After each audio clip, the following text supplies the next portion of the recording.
This module is called the feedback loop. And this is something that challenges a lot of managers and a lot of recipients. Let's take a little look at it. So there are really three challenges that come up here. The first question to ask is feedback delivered one way, yet lands differently? That often is the case. Why do people giving feedback sometimes feel guilty? Why do people receiving feedback sometimes feel attacked? Those are all questions that often come up. So there are three components of useful feedback. Let's break them down. The first one is feedback should be timely.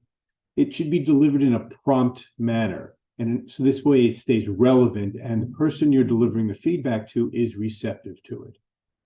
The second is it should be accurate. By accurate, we mean it should be credible.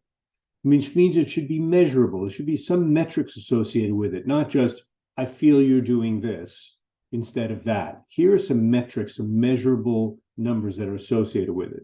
And make it factual, so it has some authenticity around it. And finally, it should be actionable, be specific. Here's something that you can do to improve your performance.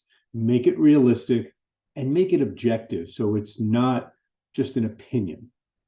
I'll leave you with the words of Seth Godin, one of the fabulous marketing people in this business. He said, the best way to change long-term behavior is with short-term feedback.